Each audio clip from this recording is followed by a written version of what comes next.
Yeah, I think the last one was January. Yeah. It's like that was the last. Virginia. We didn't have anyone. Like unless it was like flurry. I know we didn't have like real snow. Maybe LA was like summer by that. I mean, yeah. Well, I guess it was also Sunday, so they. Yeah, Jessica goes for herself. Sorry. Never had that song. I didn't there.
Oh yeah, number 4 in our Yeah. site. Yeah. I'm doing it German soon. Didn't know what I wanted.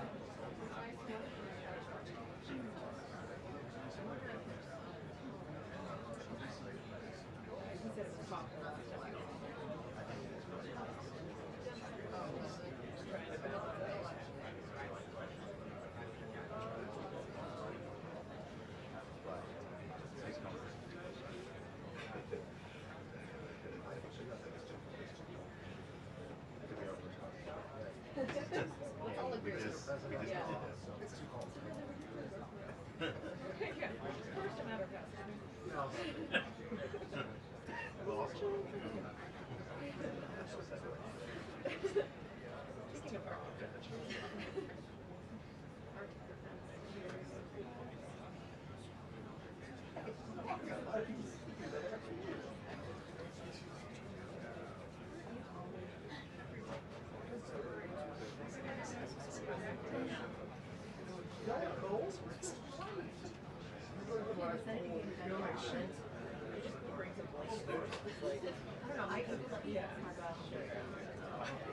It really is coming up. You know, like up here, look at me, I gotta look for something. Yeah, well, so I was thinking the same thing. Mine's back on the back rack there. I was like, if I had mine on it, it would look a little weird. yeah, it's like a, Yeah, my fur off. But yeah, mine's my big giant that comes down the shirt. I'll take one off. It's ridiculous. I don't know. I haven't worn one. Right. I mean, it's in my trunk. And it's just GoPro's on it all. But I haven't worn it with the fur. I just took my, that's just personal preference more than anything. No. I thought they said per kill. Sure. I'm sure. I'm sure, yes. 100% polyester fur. 100% natural polyester.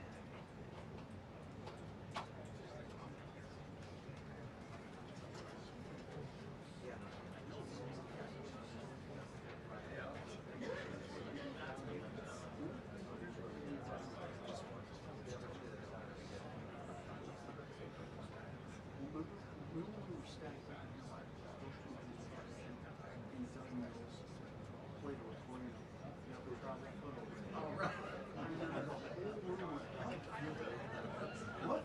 Must. That was good, yeah. Oh, it was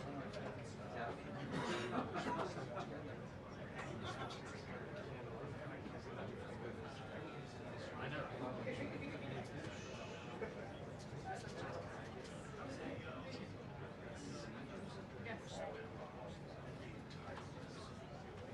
all down.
Basically, these are just as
Hey, how are you?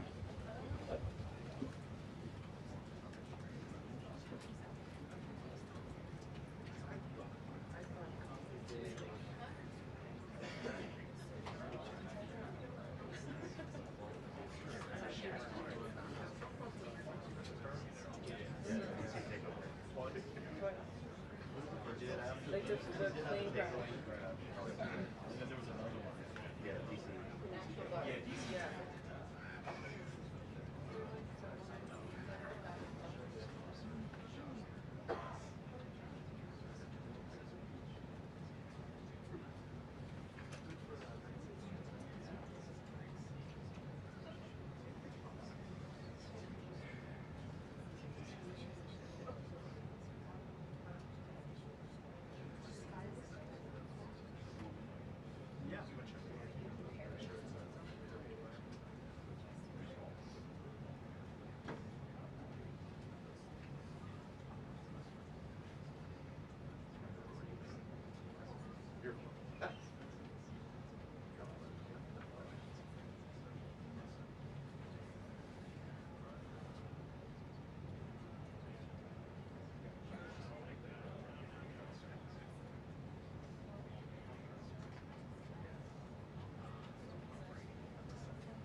the record.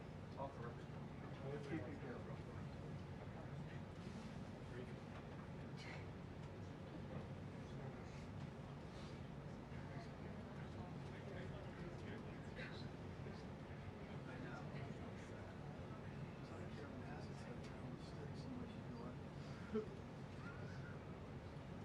Oh, don't worry. Your trusty pool camera's up there.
elevation. In gas.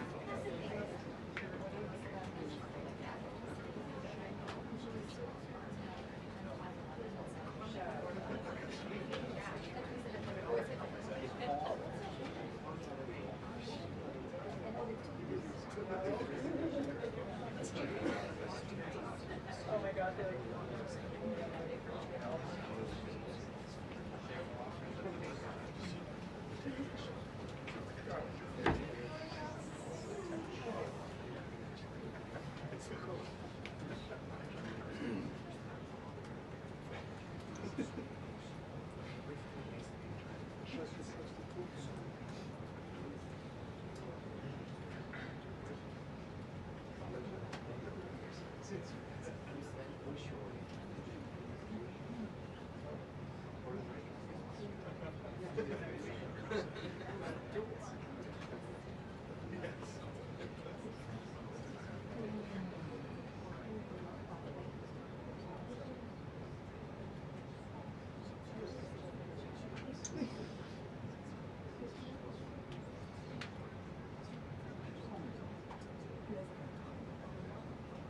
But my husband loves that.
We're trying. We're doing everything. Take them over the team.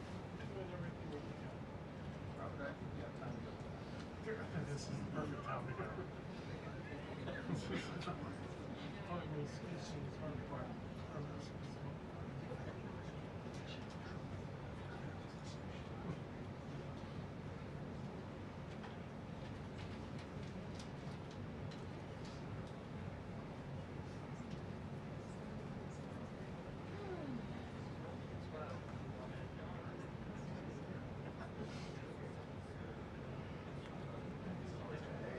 Party foul.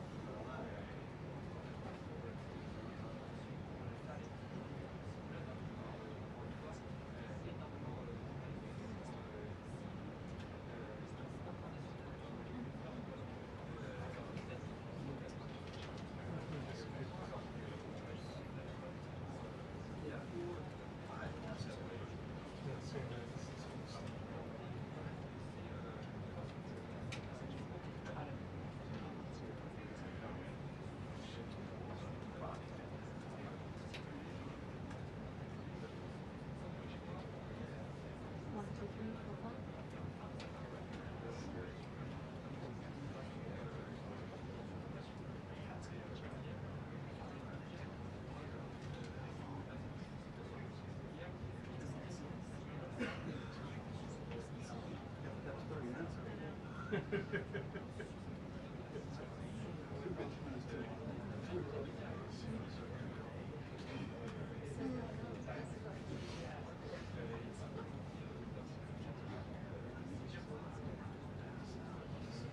go that way.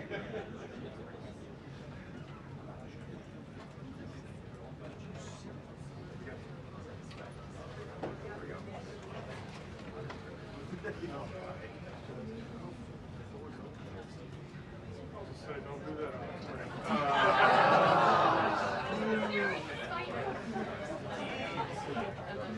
2-minute warning. Yep. 2 minute warning. 2 minutes. The official 2 minute warning? Yeah, they just sent it to the future. That too.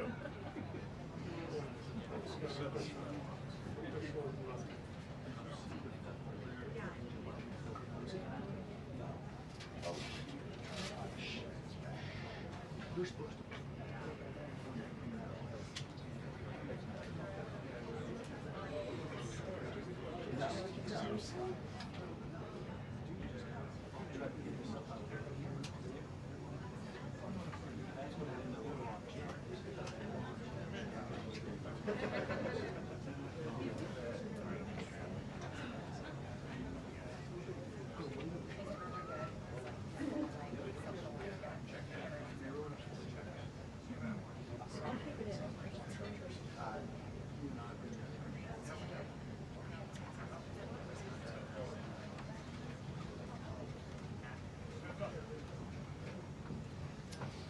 Wow, that's a big crowd.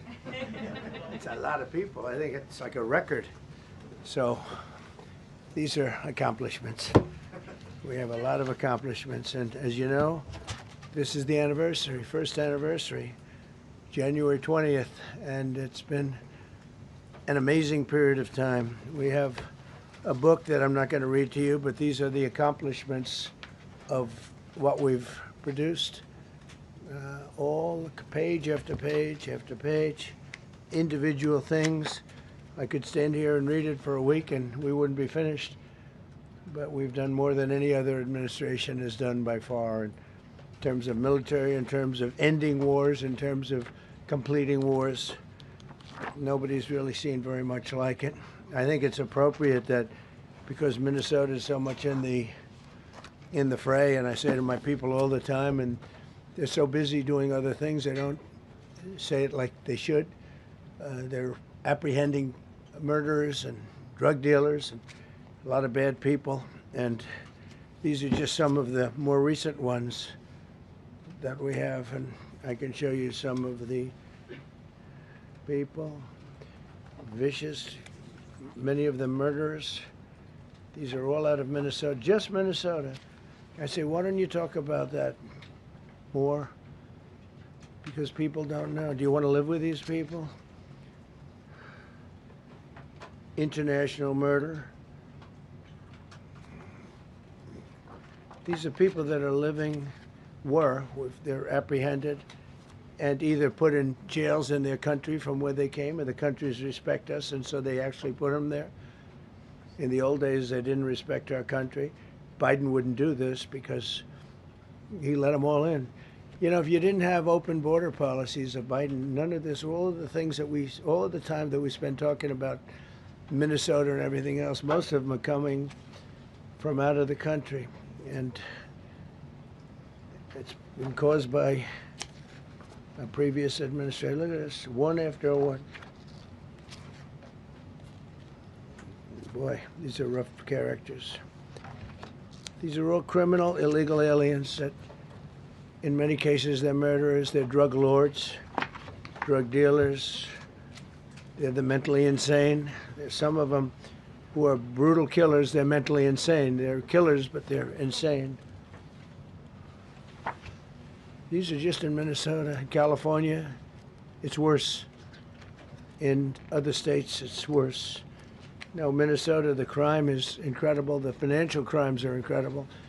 And the problem is because of the agitators and insurrectionists, whatever you want, troublemakers, but they're paid agitators and insurrectionists. Nobody talks about the fact that $19 billion at a minimum is missing in Minnesota, given to a large degree by Somalians. They've taken it. Somalians, can you imagine? And they don't do it. A lot of very low IQ people, they don't do it. Other people work it out, and they get them money, and they go out and buy Mercedes-Benzes, and they come from here, they have no money. They never had money. They never had a life. They never had a government. They never had a country, because there's basically no country. Somalia is not even a country. They don't have anything that resembles a country. And if it is a country, it's considered just about the worst in the world. They come here and they become rich and they don't have a job. I was told that Ilhan Omar is worth $30 million. She never had a job. She's a crooked congressman. So here's another one.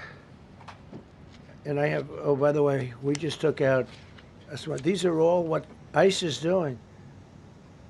And it's a dangerous job. These are rough people. Weapons. This one here is very bad.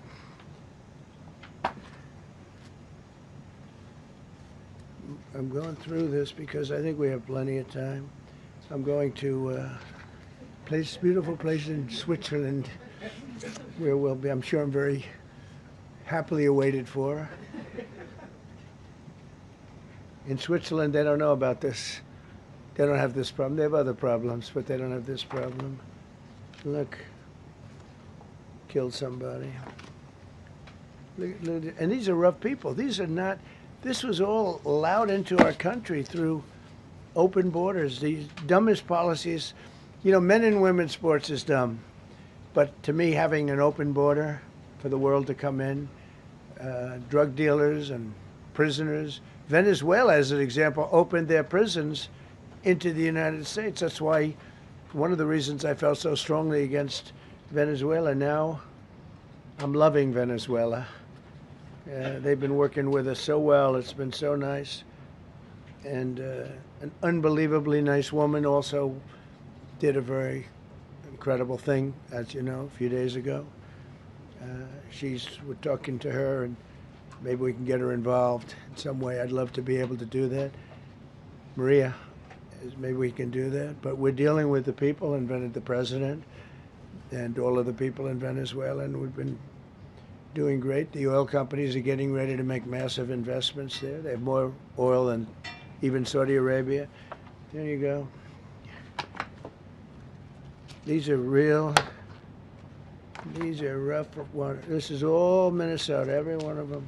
This is one state out of many.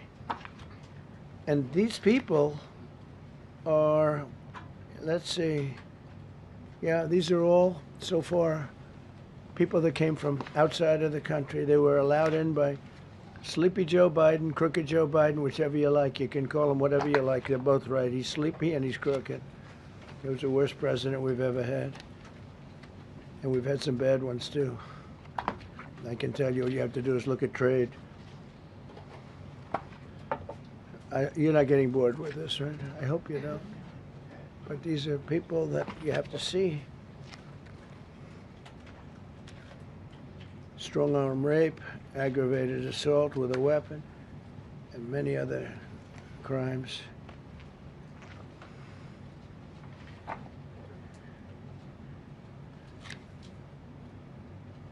Gang member, known as one of the toughest people around. These are tough people. So this is what the people are trying to protect, because all ICE wants to do is get them out of our country, bring them to prisons and jails and mental institutions from where they came. That's all they want to do. They're patriots, and they have to be abused by guys like Don Lemon, who's a loser, lightweight. I saw him the way he walked in that church. It was terrible. I have such respect for that pastor. He was so calm. He was so nice. He was just accosted. What they did in that church was horrible yesterday. Look at it. 24 convictions. 24 times convicted. They're not charges. These are convictions. So he comes from outside the country. Do you think he's going to be good here? He's convicted 24 times. He's going to be good here, right? It doesn't work that way. There's a man murder. It's one of many. One of many. All they want to do is get him out. They want to take him out of our country. And we're met with paid agitators and insurrectionists, troublemakers. They're paid. You know, when the woman was shot, and I felt terribly about that. And I understand both sides of it. But when she was shot, there was another woman that was screaming shame, shame, shame, shame, right? You saw it. So loud. Like a professional opera singer. She was so loud and so professional. She wasn't a woman that was hurt, like, oh, my heart's injured. She was a professional. She's shame, shame. She's screaming shame, shame. I said, that's not a normal person. That's a professional. These are professional agitators and professional people that want to see our country do badly. But that's not happening because we have the hottest country anywhere in the world, despite this stuff. Look at this. All top of the line criminals. They're not going to be good. They're not going to be well behaved here. I could do thousands. We had over 3,000 in the last fairly short while. Just in Minnesota. What's the number, Carol? 10,000. 10,000 criminals arrested in Minnesota alone. 10,000 criminals. And these are serious criminals. Now, how can a place with 10,000 criminals, how can you have a state? And yet they're fighting us. Yeah, I like that guy. He keeps nodding to me. You agree with me, I guess. I like him. I don't know who he is, but I like him. He keeps nodding. He says, you're right. He's obviously a little on the right side, maybe. Look. These are rough ones. So this, we just took this off a stack. We have many stacks like this. Like, I could go 30 times what I'm showing you now.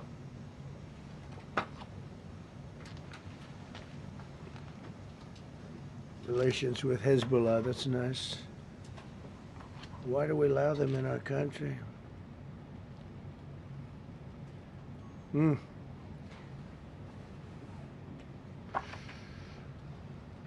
just looking at these charges. It's just pretty incredible. Many murderers, many, many murderers. People that murdered.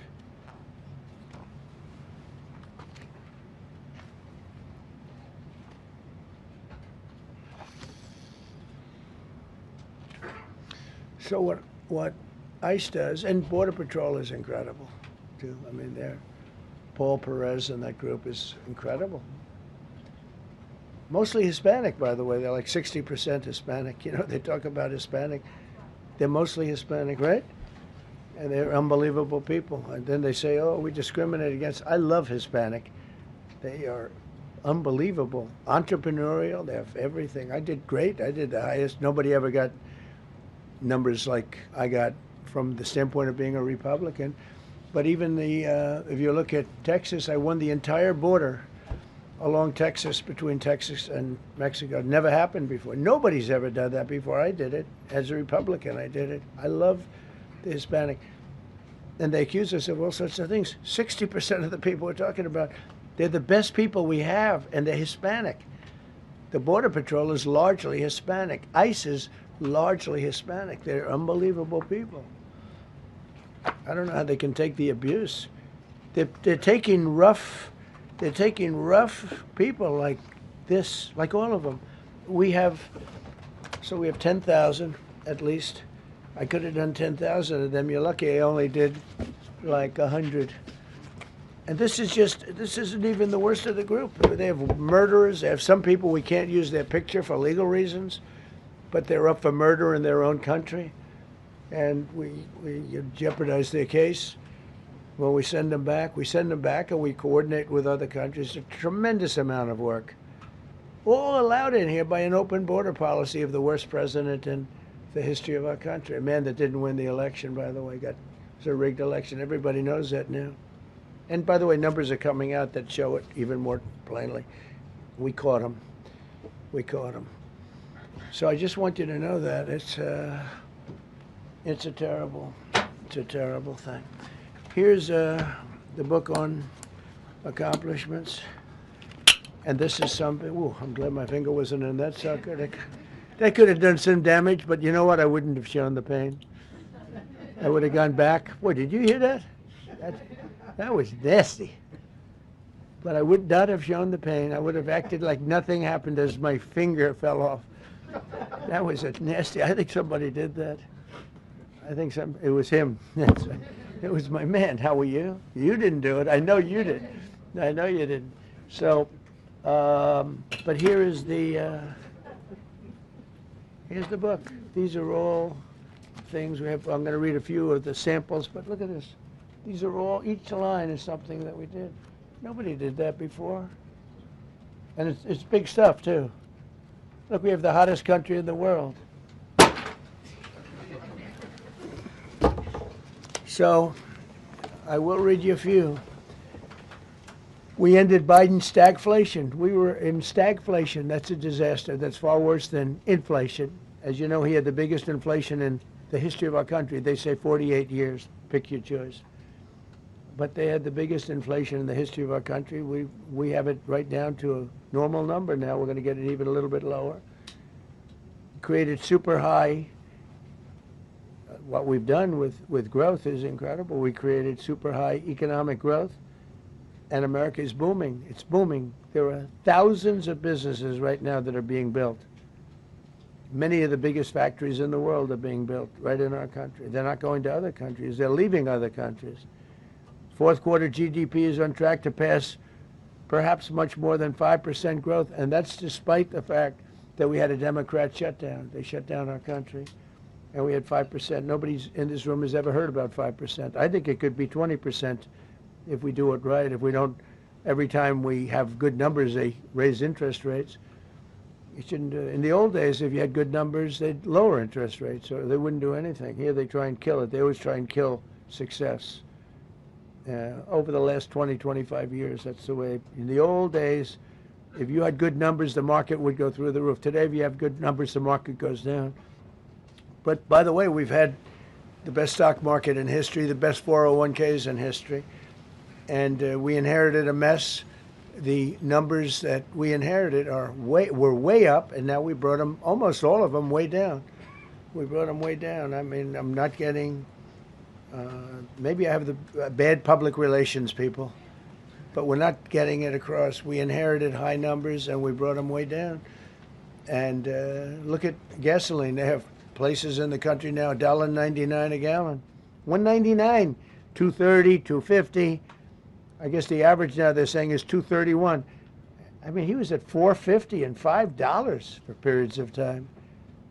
And he went back to the Trump formula, but he didn't do it properly, and he really went back to parts of it because you would have had $8 gasoline if they didn't, but he didn't do it properly. He had people that didn't know what they were doing. Core inflation for the last 3 months is 1.6%. 1.6. Their core inflation was so high that nobody could even calculate it. Under Biden, real incomes declined $3,000. Think of that, $3,000. That's a year. In 12 months, Trump real incomes went up by $2,000 and $3,000 and even in some cases $5,000. It's a tremendous difference. Stock market has set 52 all-time record highs during the course of the 11 months, because this was done on 11 months. Now we are actually officially 12 months as of today. 52 all-time record highs. That means 401ks did great. I have people see me all the time, policemen that guard us really well, and got to know them a little bit. And they said, "Sir, you're making me look so good. My 401ks through the roof. My wife thinks I'm the greatest genius, that I'm a financial genius, like Warren Buffett." He told me that. He said, I think they have better returns than Warren Buffett right now. But he said, all my life my wife has been criticizing me for not being smart financially. Now all of a sudden she loves me more. But we added $9 trillion in value to retirement accounts, saving many people. I mean, they were going out of business. Think of it. We added $9 trillion of value to retirement accounts, savings accounts, and 401ks. That's during the course of 12 months. And I think it's probably 11 months because I don't think they have it for the 12. They have it for the 11. Added $9 trillion of value. Lifted more than 1.2 million Americans off food stamps in 1 year. They would have had another 1.2 million. We would have had, welfare would have gone up. And instead of investing $18 trillion in our country, now it's probably more than that, but $18 trillion and having thousands of plants being built all over the country, you would have had thousands of plants closing all over the country. And you would have had disinvestment, and you would have had welfare going way up. You know, if you look at SNAP, take a look at SNAP, what happened with that? It was at $7 billion, and it came out to over $51 billion. Nobody has ever seen anything like it. The past administration, they had no clue. Or they were really bad, but they basically had no clue. But they did have a concept. I mean, they're still trying to sell the idea of men playing in women's sports. You saw that in the Supreme Court. I mean, some of those justices were fighting for them, too. They were fighting for them. But you saw that just the other day in the Supreme Court. Men playing in women's sports doesn't work. Secured a record-breaking $18 trillion in commitments for new investments. Apple, NVIDIA, SoftBank, Oracle, TSMC, Johnson & Johnson, Eli Lilly and Company, Micron, AstraZeneca, General Motors, Hyundai, Ford, Honda, GE Aerospace, many, many others. I left a Ford plant a week ago in Michigan that they were going to close 2 years ago, and now they just announced that they're going 24 hours around the clock making cars. Tariffs did it. I don't know what the Supreme Court's going to do. I think to me it reads so plainly. Couldn't be plainer. You're allowed to do a license. Tariff is probably less severe than what a license could be. But think of it. You're allowed to do a license, and then they have a clause at the end, something to the effect, or what is necessary, something to that effect. And what is necessary with tariffs. I don't know where there's a case even there, but we've taken in hundreds of billions of dollars, and if we lose that case, it's possible we're going to have to do the best we can in paying it back. I don't know how that's going to be done very easily without hurting a lot of people. But we're waiting for that case anxiously, and we have tremendous national security because of tariffs and tremendous income. You know, we have, and by the way, no inflation. So everyone said, oh, tariffs will cause inflation. We have no inflation. We have very little inflation. Biden had inflation, and he didn't do tariffs. We had a huge problem. We have a 62% reduction in our trade deficit. So if you had a 1% reduction, a normal president would have a 1%, 2% reduction. Everybody would be high-fiving. At a 62% reduction, next year we won't have a trade deficit. We secured most favored nations agreements to slash drug prices by as much. And to me, I think this might be the biggest thing of all. We get zero talk about it. The New York Times had a story way in the back of the paper, a little story about it. I think it's the biggest thing there is when you talk about health care. Drug prices will go down more than ever before for any country because we were priced at such a level that we were subsidizing the entire world, big place of the world. We were paying 10, 12, 13 times more than other countries. 13 times more, not 13%, 13 times more. A pill that was selling in London for $10 would sell in New York for $130. It's 13 times. More than that even. But we secured most favored nations agreements to slash drug prices by as much as 300, 400, 500, and even 600%, including with Pfizer, AstraZeneca, Eli Lilly, Novo Nordisk, Gilead Sciences, EMD, Serenio, and many others. If you look at some of the prices that are coming down, where a price would come down $1,300 coming down to $87. Think of it. So something that was costing $1,300 is now costing $87. And the fake news doesn't want to write about it. That's why I do this. I don't like to do this, to be honest with you. But I do it because got to get the word out. We signed one big, beautiful bill. I call it the Great Big Beautiful Bill, delivering the largest tax cuts in history. No tax on tips, no tax on Social Security, no tax on overtime. We made interest on car loans tax deductible for U.S.-built automobiles only. So if you buy an automobile built in the United States, we're not doing it for Germany and Canada and different places. We're doing it only if it's built here. We want them to be built here. A lot of the Canadian auto plants are closing and they're moving into the United States. Same thing with Mexico, same thing with Germany, and same thing with Japan and other countries. They're moving into the United States because of tariffs. Because they don't want to pay the tariffs. It's too much. They can't pay the tariffs. So they're coming here. Nothing different than what other smart countries did. But it works better for us. Under my leadership, it's not done properly, but it's done properly. We have, again, more plants being built than at any time in the history of our country. Passed the largest spending cuts in American history, and that was true in my first. We had a tremendous first term also. We rebuilt our military. We had one of the best. We had the best economy in the history of our country, but we're blowing it away now. When this stuff starts opening up, you're not going to see anything like it probably ever again. We slashed the federal budget deficit by 27% in a single year. Think of that, 27. You could do it 2%, 1%, 0.5%, 27%. And that's with all of the things we have to do, all of the people we have to put on the payroll to get rid of people that are murderers. Again, when you see people in Minnesota that are murderers, these people are fighting to keep them there. And I say to Christie and to Tom Homan, the great people, they're working so hard. Look at the border. The border is now secure. First time, Biden said you couldn't do it. You need legislation. I had no legislation. I said close the border. Within 1 month, we had almost nobody coming in. Now for the last 8 months, nobody came into our country illegally. And I find that hard to believe because you'd think somebody, because it used to be millions of people just poured into our country. And the people that do that are Democrat sort of aligned.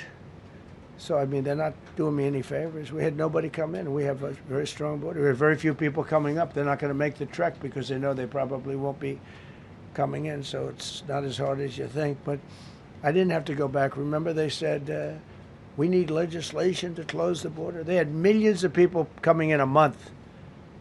We have nobody coming in, and we're getting the murderers out. Murderers, people from prisons and jails. Many countries opened up their prisons and dropped them into the United States. Those are the people we're getting out.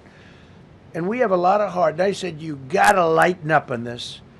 We have a lot of heart for people. They came in illegally, but they're good people, and they're working now on farms, and they're working in luncheonettes and hotels and all. And we're looking to get the criminals out right now, the criminals. And I think it's very important. I mean, every once in a while you see a story, we take somebody. He should be out because they came in illegally. So in theory, they should be. But we're focused on the murderers, the drug dealers, the mentally insane. We have a lot of mentally insane killers. I mean, you can't even talk to them. It'd be nice if you could have a little reason, but you can't even reason. These are seriously ill people. You have a couple of countries where they were loaded up. Their mental institutions and insane asylums were loaded to the gills. They couldn't get. They're empty now. But they're filling up because we're bringing them all back. We know where they came from. And every country accepts them. Under Biden, they wouldn't take. They had so little respect that they'd bring them there, and they wouldn't take them. They said, get the hell out of here. They would be bringing a plane in to land in a country, and they'd put 5 planes on the runway so you couldn't land the plane. So they'd come back with the people that they were bringing back. They don't do that with me. They do that with me, they have problems. They don't do it. They accept them back. They're not happy about it, but they accept them back. Cut a record number of regulations. I promised to eliminate 10 old regulations for every one new regulation. Instead, we cut 129 old regulations for each one added. Think of that. I want to do 10 in my first 4 years I did, when we put on a new regulation, you had to cut 8. This year I said you have to cut 10. Instead, we cut 129. So every time, so far, can't remain like that, I don't imagine. I hope I can, because we have so much wasted regulation, stupid regulations. Regulations where they go by California, which is a disaster state, with a governor that truly is doing a bad job. He's killing that state. If he ever ran the country, this country would be Venezuela very quickly. Using tariffs slashed the U.S. trade deficit by an incredible 77%. The trade deficit is down, and that doesn't include the last month where we had our best month. We slashed the trade deficit by an incredible 77% in 1 year with no inflation, something that everyone said could not be done. So we had essentially no inflation. In fact, the last month we had almost no inflation. But we slashed the trade deficit by 77%. If you slashed it by 1%, that was good. Again, we did that with tariffs and intelligence. We did that with November 5th, great election. We secured historic trade deals to reduce barriers on U.S. exports with countries covering 40% of all U.S. trade. Think of that. American exports are up by more than $150 billion this year. People said, oh, we're not exporting. All we do is buy. If you keep buying, you're not going to have a country for very long. So we increased exports by more than $150 billion. Investment in American factories is up 41%. That's a record. Nobody goes 41% up. You go 2% up, 1% up. You go down by 3%. If Kamala got elected, the 41% up would be 41% down. We removed over 270,000 bureaucrats from the federal payroll. That's another thing. So we have, we announce our unemployment numbers, call it unemployment or employment. And they were very good, but we could make them great. But we've slashed tremendous numbers of people off the federal payroll. Because ultimately, if you're on the federal payroll, I mean, we have jobs where they had 10 people for every job. So we cut. Now, if you want to see some good numbers, I'll hire 1 million people. We cut millions of people off the federal payroll. I don't like doing that, but the good news, I don't feel badly because they're getting private sector jobs and they're getting sometimes twice as much money, 3 times as much money. They're getting factory jobs. They're getting much better jobs and much higher pay. But all I have to do is say, like, what the Democrats do all the time. They hire 1 million people and then they hire another million. They load it up and it says, oh, they only have a 3% unemployment rate.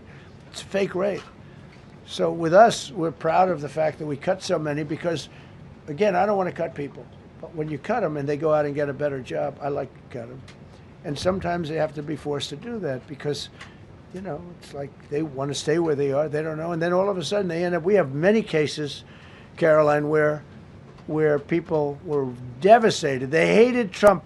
I got caught from my very boring federal job where they had, again, sometimes 10 people to do one job.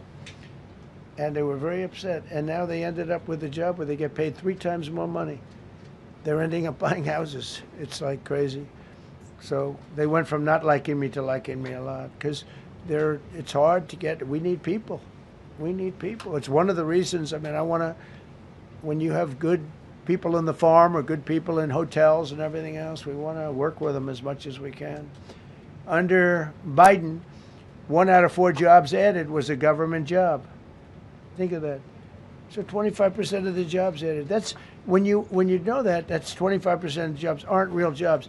But again, I could do that. I could add 2 million jobs right now, would have an unemployment. I could say just hire some more people. I do the opposite. I say get rid of everybody that's unnecessary because that's the way you make America great again.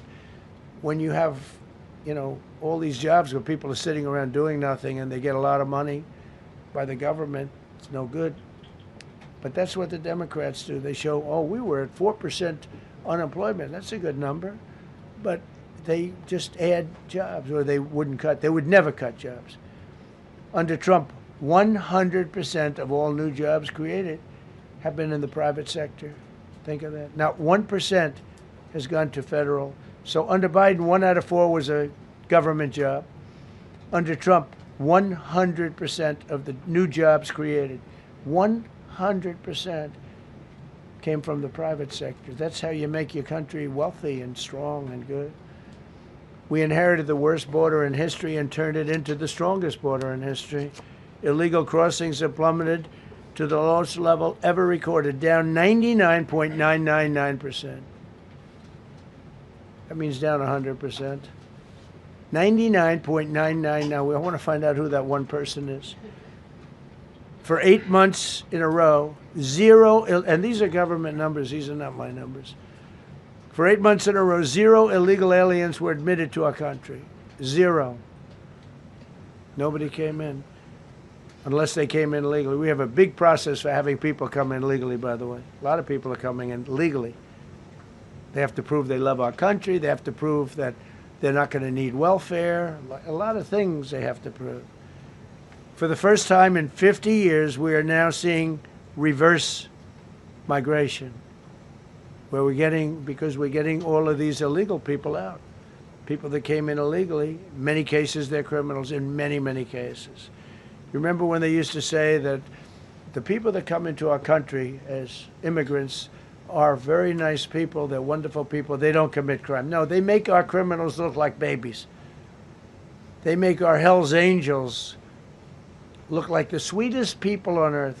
The Hell's Angels are now considered a nice, high-quality person.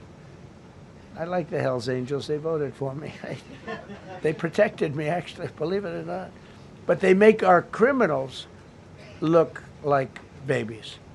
These are some of the most vicious people anywhere in the world. They came from the Congo. The prisons, I know the Congo because I ended the war with the Congo and Rwanda. Tough group, very tough group. They came from prisons in the Congo. Some of the toughest, meanest people you'll ever meet. Thank you very much. They allowed them to come into America. These are tough people. Before my election, 100% of net job creation was going to foreign migrants. Since my inauguration, 100% of the net jobs created have gone to American-born citizens. That's a big thing. In other words, we're now taking care of our people. 100% of net jobs created have gone to the American-born people. Before that, we didn't care. Designated Tren de Aragua, MS-13, and the Mexican drug cartels as foreign terrorist organizations, and we've hit them hard. You've seen what we've done on the water. We're starting to do that on land. The land is much easier, actually. Water is incredible. We did that on the water so that when you do it on the land, they don't go to the water. Nobody's going into the boat business right now, I can tell you. 97% down drugs coming in by water. 97%. Nobody ever heard of that before. They heard 2%, 1%. It went up 2%. 97, and we're looking for the 3%. Who the hell are the 3%? They're crazy. But we've taken out almost 100% of the drugs coming in by water. Now we're going to be very shortly starting drugs coming in by land. We know exactly where they're coming from. Removed tens of thousands of illegal alien gang members, drug dealers, murderers, child predators, human traffickers, fraudsters, savage criminals, and others. We removed them from our country.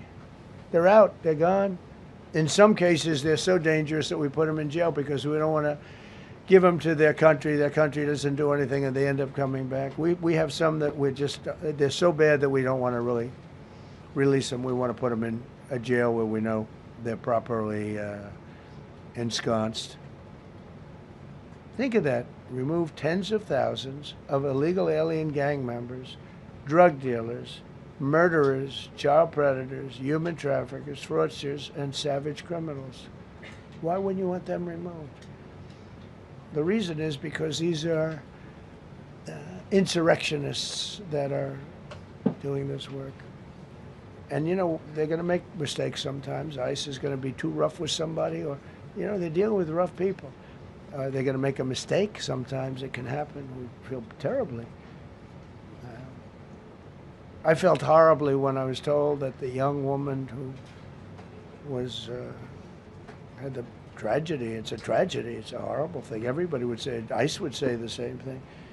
But when I learned her parents and her father in particular I hope he still is, but I don't know, was a tremendous Trump fan. He was all for Trump, loved Trump. And, you know, it's terrible. I was told that by a lot of people. They said, oh, he loves you. He was I hope he still feels that way. I don't know. It's a hard situation. But her father was a tremendous, and parents were tremendous Trump fans.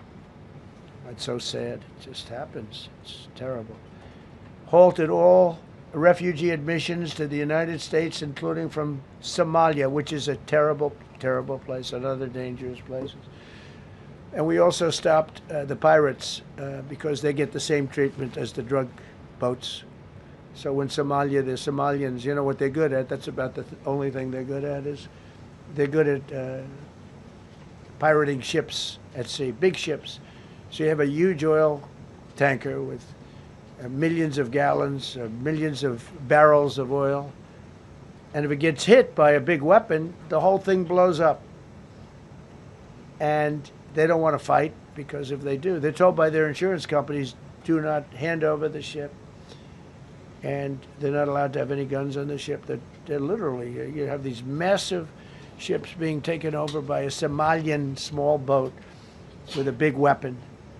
Because if they hit the side of the ship can blow up to, I mean, you talk about a blow up. Bad, we've seen some bad things happen.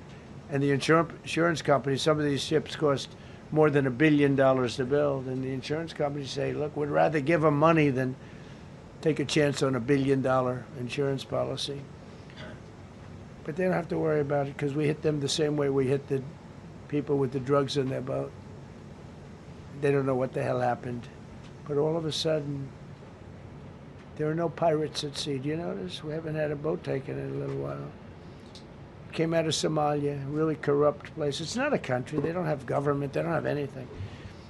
I always hate to see this. Ilan Omar, she comes from Somalia, a backward country, probably the worst country. They say it's the worst country in the world, if it's a country. I don't even think it's a country. There's no organization, no anything. They don't have police. They don't have military. They don't have anything. They just have people running around killing each other and trying to pirate ships. But she'll come here, comes, and then she wants to tell us how to run our country. The Constitution says that I am entitled to this. I can't stand her. Terminated all taxpayer-funded benefits for illegal aliens and kicked 275,000 illegals off of Social Security. They were illegally getting Social Security. 275,000 people. I'm telling you, it's not that this is pleasurable, but if I were an elected president, this country was going to be destroyed quickly, very quickly. I think within a year, if you had Kamala or a Joe type. I mean, Joe was a disaster, but if you had Kamala, he was the replacement. I was up by like 25 points on Joe, and they said, hey, let's get somebody else. This never happened. Well, I had so many firsts. You're leading somebody by a lot, and they say, oh, let's take him out. Let's put somebody. That's like I said to Dana White the other night. I said, you know, Dana, it's like you have a fighter, two fighters. One guy is winning by a lot. And they say, oh, let's take this guy out. Let's put a new fighter in the ring with him. That's what happened to me. I was doing great with Biden. The whole campaign was against Biden. All the money was spent against Biden, and all of a sudden I got Kamala. Everyone said, who the hell is she? But that didn't work out too well for them, but never happened before. We are about lots of firsts. Designated English as the official language of the United States of America. We did that very powerfully. And while we're at it, we also took the Gulf of Mexico, and now it's the Gulf of America. Because we have 92% of the shoreline. It always bothered me. I'd say, you know, we have most of the shoreline. Mexico has a small percentage, talks about 8%. We have 92%. And I said, why is it the Gulf of Mexico? It should be the Gulf of America. I was going to call it the Gulf of Trump, but I thought that I would be killed if I did that. I wanted to do it. I wanted to. My people work so hard. Sir, I don't think it'll look too good. I'm telling you, it's a good thing. And it'll be hotter than ever, I said. No, but I decided not to do that. I'm joking, when I say that. I was not going to call it the Gulf of Trump. Because tomorrow it'll be, Trump wanted to call it the Gulf of Trump, but he was rebuffed by his people. My people don't rebuff me too much. The Gulf of Trump, that does have a good ring, though. Maybe we could do that. It's not too late. No, we have the Gulf of America now. It's great. Our country is proud for the attack on Venezuela, the attack on the Iran nuclear capability, wiped it out. I mean, first administration, Soleimani, the father of the roadside bomb, al-Baghdadi, the father of ISIS, who was rebuilding ISIS. We wiped them out. Done a great job. Signed an order that will end birthright citizenship for children of illegal migrants. That case is in court right now. That case was meant for the children of slaves. All you have to do is look at the years. Look at the years where the cases were filed and where the decisions were made. They were right at the end of the Civil War. They're trying to say that, in China's making a big business out of that. They come to the country, they have a child, the American citizen, they get all the benefits. It had nothing to do with that. That was for the children of slaves. And I hope the Supreme Court so rules. Designated fentanyl as a weapon of mass destruction. It is. We lost, I believe, 300,000 people this year. 300,000 people. That's like filling up one of those big football stadiums 5 times. It's not even believable. I mean, you could be in a war and you wouldn't lose that many people. So we designated fentanyl a weapon of mass destruction. Conducted numerous successful military strikes against narco-terrorists operating in our hemisphere, including the water strikes. Drugs brought in by ocean. So I told you that we're down by, close to 100%. It's hard to get somebody to pilot those boats. Very hard. They have to be people that don't watch television, don't read the news. And we just blew up their facility. They had a docking facility where the drugs were stored. And now we have a great relationship with Venezuela. We're getting along fantastically with the leadership in Venezuela, so we wouldn't have to do that. This was done before the attack. But we captured and brought to justice the outlaw dictator of Venezuela, Nicolas Maduro, who, through drugs, killed millions of people in our country. Tremendous drug dealer. Also sent millions of people into our country, including Tren de Aragua, the worst gang. They say it's the worst gang in the world. They took over parts of Colorado. They just take the apartment building. They just took it away. Just took it away like we're here. They cut the hand off one man because he called the police. Who called the police? I did. You took my apartment from me. Boom. No hand. This is what they sent us. Restoring law and order, new category. D.C. and Memphis, federal task forces deployed massive numbers of federal law enforcement officers and National Guard to restore safety. Crime down in D.C. is almost down to nothing. D.C. was a very, very dangerous place, and I think you probably know better than I do. I have a lot of people in the media thanked me for that, but some of them found it hard to thank me. But, D.C. is now, look how beautiful. D.C. is now, you can walk right from here to a restaurant, right through the center of town. You can be with your child, with your loved one, with your lover. Your lover's not going to be killed anymore, so you can act like a real lover. But you can walk right through the middle of the town, and D.C. is beautiful again, too. You notice we took all the fences down, almost all. The rest are coming down. We got the graffiti all off. National Guard's been amazing. We didn't tell them to do that. That's not their job description. But they were picking up garbage and everything. They were great. And I don't know. To me, a town, it looks better when you have military people. These are big, strong guys, are bad guys. Look at them and they say, we're not going to mess around. But what they don't know is that we took over 2,000 people out, permanently out of D.C. These were career criminals. But I feel much better seeing those people there. I went in a couple of times and had dinner in D.C. I walked right down the middle of the street. I felt very safe. A year ago, I couldn't have done that. I would have been crazy to have done that. Secret Service wouldn't let me do it. They weren't thrilled anyway, I will tell you. It wasn't like they were thrilled, but we did it, and it was great. But D.C. is a great thing. We have virtually no crime in D.C. anymore. And before we did this move, and we could do the same thing with Chicago. You know, we brought Chicago down 25%, even though we just had a minimal crew there. We brought Wisconsin down. We brought Minnesota down, way down, even though everything's a fight, you know, because they want to keep those people that are lying on the floor. They want to keep those people in Minnesota, but they really don't. I don't think the real people of Minnesota, it's a very corrupt place, and the elections are totally corrupt. I feel I won it all 3 times. Nobody's won that state since Richard Nixon. It's a rigged state. And the Somalians vote as one group, even if they're not citizens, and they vote as one group, and you know, you get 600,000 votes against you. They all ought to get the hell out of here. They're bad for our country. Nationwide achieved the largest reduction in violent crime on record. So this just came out. Nationwide, over the last 11 months, achieved the largest reduction in violent crime on record, including the largest one-year drop in murders ever recorded. Almost 2,000 lives were saved.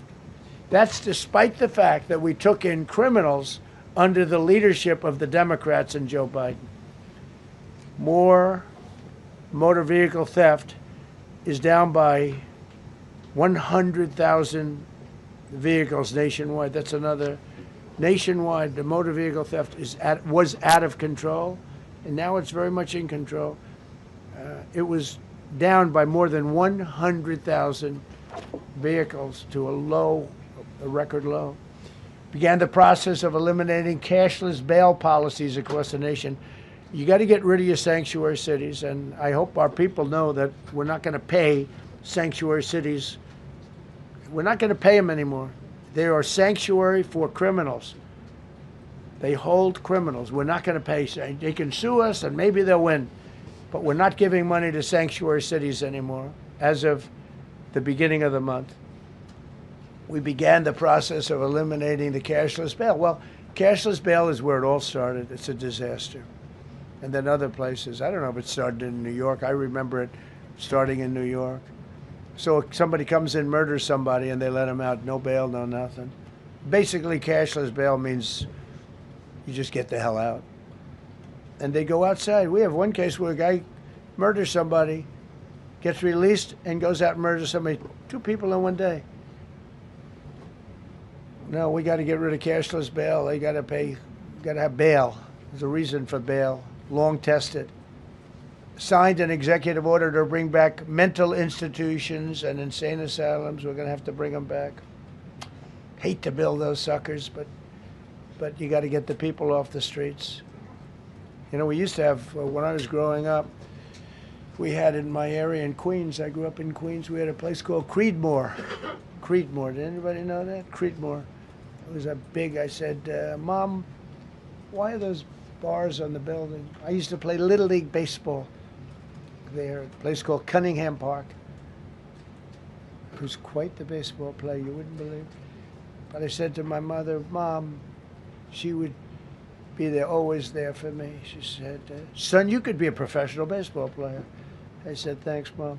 I said, why are those bars on the windows? Big building, big, powerful building. It loomed over the park, actually. She said, well, people that are very sick are in that building. I said, boy, I used to always look at that building and I'd see this big building, big tall building. It loomed over the park. It was sort of, now that I think, it was a pretty unfriendly sight. But I'll never forget, I don't know if it's still there, because they got rid of most of them. You know, the Democrats in New York, they took them down, and the people live on the streets now. That's why you have a lot of the people in California and other places, they live in the streets. They took the mental institutions down. They're expensive. But I'd say, why does that building have those bars? Boy, it wasn't normal. You know, you're used to looking at like a window. But this one, you look at it, all this steel, vicious steel, tiny windows, bars all over the place. Nobody was getting out. It's called a mental institution. That was an insane asylum. Designated Antifa as a domestic terrorist organization, and many others. It is.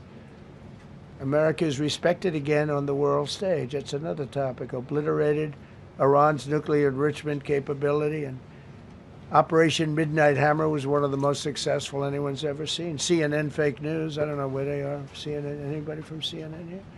Fake news. Nobody wants to raise their hand anymore. They used to argue here. Now, if you're with CNN, you don't raise your hand. But they said, well, maybe it wasn't that successful, which I really was angry because these pilots took their life in their hands. 2 o'clock in the morning with no moon, dead dark, guns shooting at them. They went in with those beautiful B-2s, and every single bomb went down an air shaft and obliterated it. And CNN came out and said, well, maybe it wasn't, by a scam writer who wrote, you know, fake stories, a lot of fake stories on other topics, right?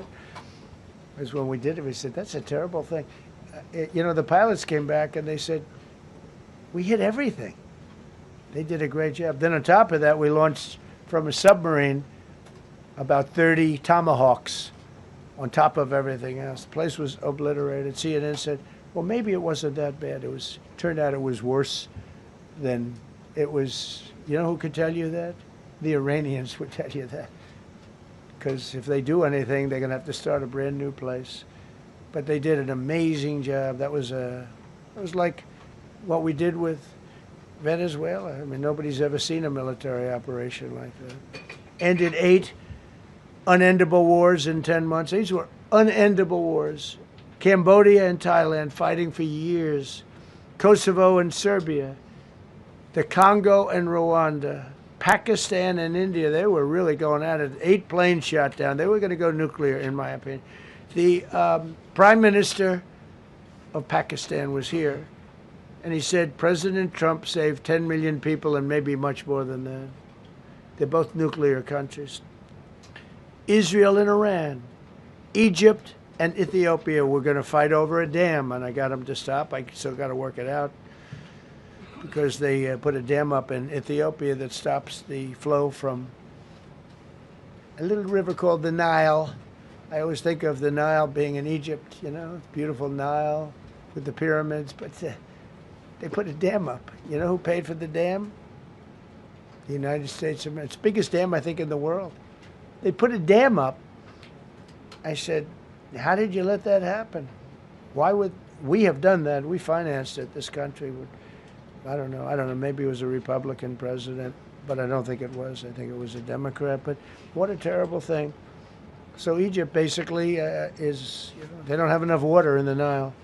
And they use that for a lot of things, including entertainment and travel and tourism and everything. I mean, I don't know. They got a big dam. I got to work that one out now, too. Armenia and Azerbaijan, President Putin told me, I cannot believe you settled that war. I've been trying to settle that war for 10 years. Armenia and Azerbaijan. They were fighting it for many, many years. And I ended up getting the heads of both countries in my office. The beautiful Oval Office, much more beautiful now than it ever was. And one sat on one side, one sat on the other. He said, you know, I've been the head of Azerbaijan for 22 years, and for 22 years I've been killing his people. And the other gentlemen, and both very good guys, said, I've been here for 7 years, and for 7 years I've been killing his people. And they started over there, and within an hour they were next to each other, and by the time we ended, they were hugging each other, and it's been a great peace, you know? Should have gotten the Nobel Prize for each war, but I don't say that. I saved millions and millions of people. And don't let anyone tell you that Norway doesn't control the shots, okay? It's in Norway. Norway controls the shots. They'll say, we have nothing to do with it. It's a joke. They've lost such prestige. That's why I have such respect for Maria doing what she did. She said, I don't deserve the Nobel Prize. He does. When she got it, they said, wow, that's amazing. I thought President Trump would get it. President Trump deserves it. He ended up 8 wars. How nice, right? She's a good woman. Got all 20 living hostages returned to their families, and the remains, they all came out. We got the 20 living hostages. We got the 28 hostages. They have 1 left that we think we know where it is. Amazing. Looked like we weren't going to get anywhere near that. Now they've gotten almost. And more importantly, we got many more, hundreds. We got them all. If we didn't do it, you wouldn't have had. Most of those people would have been dead. I don't know if that's covered properly, but you know, the 20 is great. They were the last ones. I always said the last 20 are going to be hard, but we got them. We got the last 20, and we got close to 28 of the bodies of the dead. And to those parents, that was just as important as getting their son back alive. They were almost even more intent on getting. They knew their son was dead. They wanted to get the body. I got him back. We just created the Board of Peace, which I think is going to be amazing. I wish the United Nations could do more. I wish we didn't need a Board of Peace, but the United Nations, and you know, with all the wars I settled, the United Nations never helped me on one war. I mean, I guess I'm not blaming them. I didn't call them to help, but I got, you know, the presidents and prime ministers together. We knocked heads. We got along, and they liked me. I liked them. Every single one of them nominated me for a Nobel Prize. Every one of the wars, among many other people, nominated me for a Nobel Prize. But Putin told me, I cannot believe you got this war settled. I've worked on it for 10 years because it's his territory. Rescued 83 American hostages and citizens detained from abroad without paying a lot of money. Paid no money. Apprehended terrorists responsible for the Abbey Gate bombing that claimed the lives of 13 U.S. service members in Afghanistan, the lowest point in the history of our country. That was a Biden disaster. I was getting out, but I was getting out with dignity and strength. We were the boss. Oh, we were the boss. They wouldn't do a thing against us. And this very stupid person got in, and what a shame. They should have left from Bagram, which is the big military base, which has hundreds of acres around it. Should have left from Bagram. Terminated visas of Hamas sympathizers and deported pro-jihad foreign nationals. Got NATO members to agree to raise defense spending to 5% of GDP from 2%, and they paid the 5%, and they didn't pay the 2%. And by the way, I did more for NATO than any other person alive or dead. Nobody's done for NATO. And I think for the most part, they'll tell you that. I think you could ask the Secretary General about that, but he said it a lot. I've done more for NATO than anybody, and I see all this stuff, but NATO has to treat us fairly, too. The big fear I have with NATO is we spend tremendous amounts of money with NATO, and I know we'll come to their rescue, but I just really do question whether or not they'll come to ours. You know, I'm just asking. Just saying, right? You remember during the debate? Just saying. Signed $1 trillion investment in U.S. military, and next year we hopefully will go to a $1.5 trillion. We're building battleships that are 100 times more powerful than the battleships of World War II, which are the big, beautiful, those big, beautiful things with the guns. I said, what about bringing them out of dry dock? They said, sir, what we're building will blow them away. Think of it. These ships are 100 times more powerful than the battleships that you see on Victory at Sea. Do you ever see Victory at Sea? What a great thing that is to watch. Renamed the Department of Defense into the Department of War, which everyone loves, by the way. Signed landmark critical minerals deals with Australia, Malaysia, Thailand, Ukraine, Japan, and many others. We're going to have so much rare earth. It's actually not that rare. Getting it processed is rare, but there's a lot of rare earth. There's a lot of earth around, I can tell you. Withdrew from the corrupt World Health Organization, where we were paying hundreds of millions of dollars a year. So we were paying $500 million a year, and China was paying $37 million a year. I said, why aren't we paying the same as China? They said, well, nobody asked. I said, China's got 1.4 billion people. We have 350 million, probably with all the illegals, you know. China probably knows more accurately. But we have much smaller in terms of the number of people. We have a much more powerful military, but we have much smaller. I rebuilt the military during my first term, by the way. And while they gave away a lot to Afghanistan, the Taliban, which was just horrible seeing them. Every year, seeing them do that military down some dirty street is a disgrace. But while Biden gave a lot of it away, it's a tiny fraction compared to what we did. I rebuilt the military, and now we're continuing to build it. And bigger and better, we need it. Peace through strength. But we withdrew from the corrupt World Health Organization. So I remember we were paying $500 million. They were paying 37 or 39 million. And I said, how come? So I withdrew, and they called, we'll give you the same deal that they had. I said, well, it should be less than that, because if they're at 37 and you have 3 times, 4 times the number of people, even maybe 5 times, I don't know. So it should be less, but I didn't want to chisel around. And I thought about it. So I could have taken 500 million to 37, and everybody knew it. I chose not to do it because it was actually very popular when I got out, because they were terrible. And so I chose not to take that deal. First thing Biden did is go back into it. You know what he paid? More than 500 million. So I actually called them. I said, you know, you can buy it for less. You can make a deal at 37. There's no reason to pay 500. They didn't care. They paid more than 500. Did you know that? They paid more than 500 million. I made a deal at 37. I could have had 37. They were public about it. We'll give you the same deal that China has for 37. And they paid $500 million. That's the way you ruin a country. And it's the same attitude that, you know, you have on everything else with these people. They were terrible. The anti-American UN Human Rights Council we ended. The UN Relief and Works Agency we ended. And the fake Paris Climate Accord, which was a ripoff of America, where we had to pay $1 trillion and they were paying nothing.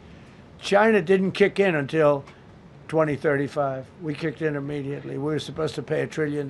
Russia went to a standard of 1991, which was a dirtier standard. But we had to pay top dollar. So I terminated that. Another wreck. We ended the woke lunacy and restored common sense, abolished all discriminatory diversity, equity, and inclusion DEI policies throughout the federal government and the private sector. They're gone, everybody. They're gone. Terrible. Terminated the Green New Scam and ended the insane electric vehicle mandate. I love electric vehicles. That caused me a little problem with a man named Elon. But he understands, and he's a good guy. We get along, but I said, Elon, we can't have all electric cars. We just can't do it. I like the electric cars. I like his car. But in particular, I like his car. But we can't do that because some people don't want an electric car by 2030. And to build the power stations all over the country would have cost $4 trillion. $4 trillion. That's more than any country has. If you got China, the United States, and everyone, you couldn't do it. And it would have taken years. And yet they were supposed to be switching over electric vehicle mandate. Some people don't like electric cars. Some people want hybrids. Some people want regular gasoline-powered cars. We have more gasoline than anybody. And now with Venezuela, we have 62% of the market when you include Venezuela. So I ended the Green New Scam, and I ended the insane electric vehicle mandate. Now you can buy a gasoline-powered car, a hybrid, and you can buy a electric vehicle. I mean, if you think, if you want electric, you can buy it. Make a good deal on them right now because they made a lot of them. Permanently stopped Joe Biden's ridiculous CAFE standards. That's having to do with the environment, so ridiculous. Canceled the EPA's absurd, totally absurd, tailpipe emission standard, which made you spend hundreds of thousands. It made for hundreds of thousands of cars. The The cost numbers were incredible that the consumer has to pay. Imposed 25% tariff on all foreign automobiles and 100% tariff on Chinese cars, which don't come into the country because of tariffs. Only because of tariffs. We didn't have tariffs, you wouldn't have any car. We have now more car factories being built in the United States than ever before because of tariffs. If they take those tariffs away, China will eat our lunch. They'll take all of our car business. Now, there's another way of doing it, but it's more cumbersome, et cetera, et cetera. I don't want to scare you, but it's much more cumbersome, not as good for national security as this. We have a perfect system right now. We're making a fortune. We've never been stronger, and I hope the Supreme Court does the right thing for our country, because if they don't, it's such a problem. It's just so, it would be so sad. We're doing so well because of tariffs. And the people that are heading up the lawsuit, like there's a guy named Leonard Leo, who's bad guy, and people that are very China-oriented and foreign car-oriented and foreign business-oriented, but in particular China, they're suing to get rid of tariffs because they don't want tariffs, like Coke. Coke has businesses outside of the United States. If you have them outside, you don't want tariffs. But because of tariffs, they treat us well.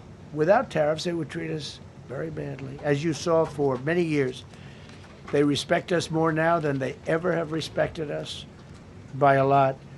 And revoked the California emissions waiver to stop San Francisco communists from regulating the automobile industry and destroying automobiles and the industry in the nation. I was with Bill Ford of Ford Motors. I was with all the people at General Motors the other day, and they are making more money and building more cars than they are doing so good. All because of tariffs and what I've done. And they're building their plants all in the United States. Reopened Anwar for drilling. That's a big deal. Launched a massive Alaskan pipeline project to export natural gas to Asia. We made a deal with South Korea and with Japan that gives us money, the likes of which nobody's ever seen before.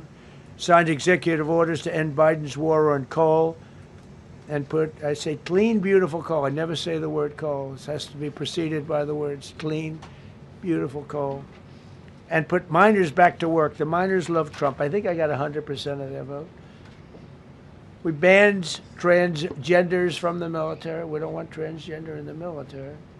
Ordered reinstatement of patriots expelled from our military with full back pay. So we had some people that were terminated, and they're coming back into our military.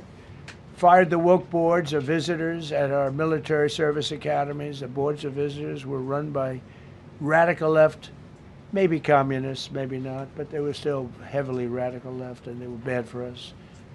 Signed an executive order to remove anti-American propaganda from federal museums and national parks.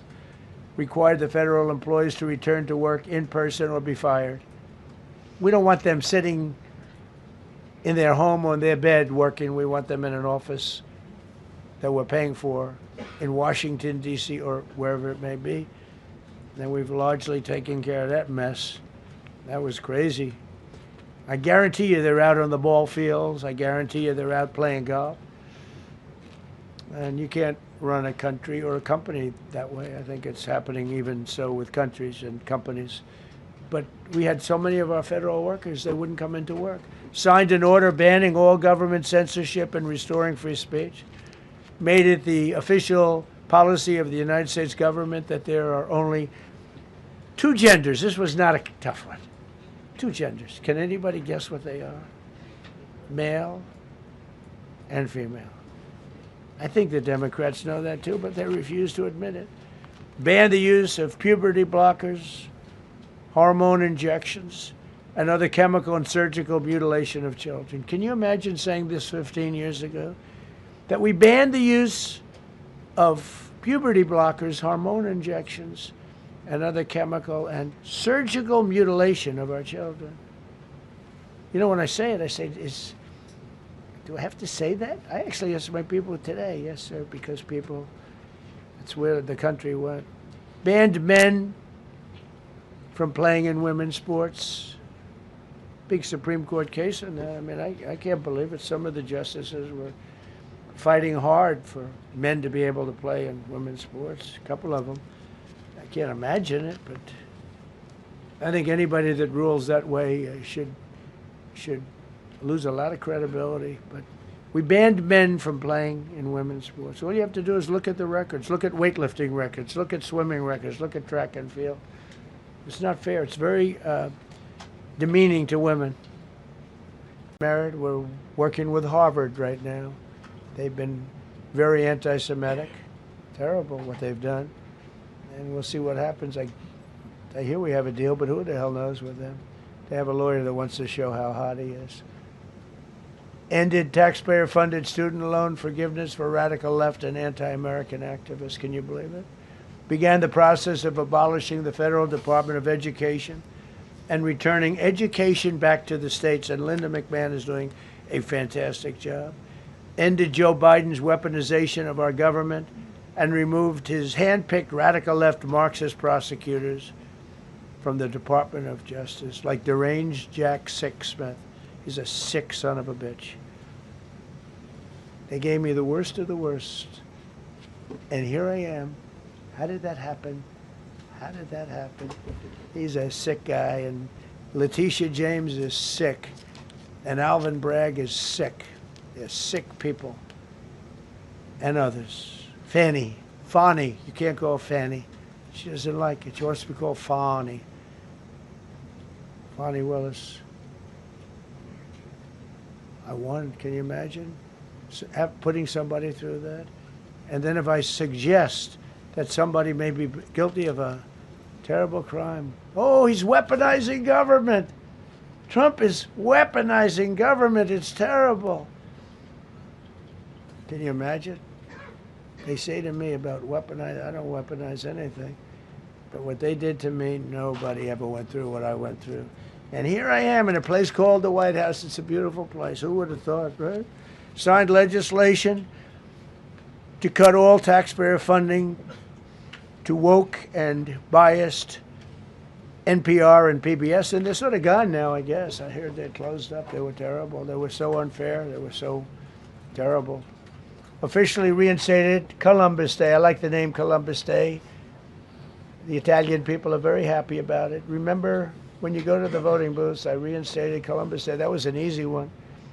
Christopher Columbus. Cut Social Security wait times by 50%, serve 65% more Social Security recipients by phone, and are on track to doubling the service and performance compared to the Biden administration. We're 2.5 to 3 times better and faster. Slash VA claims backlog to the lowest number ever recorded. Created Trump accounts starting with $1,000 for every newborn baby. This is something that's become so popular. And I give Mr. and Mrs. Michael Dell Computer, who put in $6.25 billion, started with nothing. And he actually invested all that money to give to kids so that when they grow up, they have an account that might be worth a lot of money. It'll be riding with the markets. And, you know, they can, at 20 years old, 21 years old, they could have $100,000. They could have a lot of money. That's going to be amazing. But I give a lot of credit to Mr. and Mrs. Michael Dell.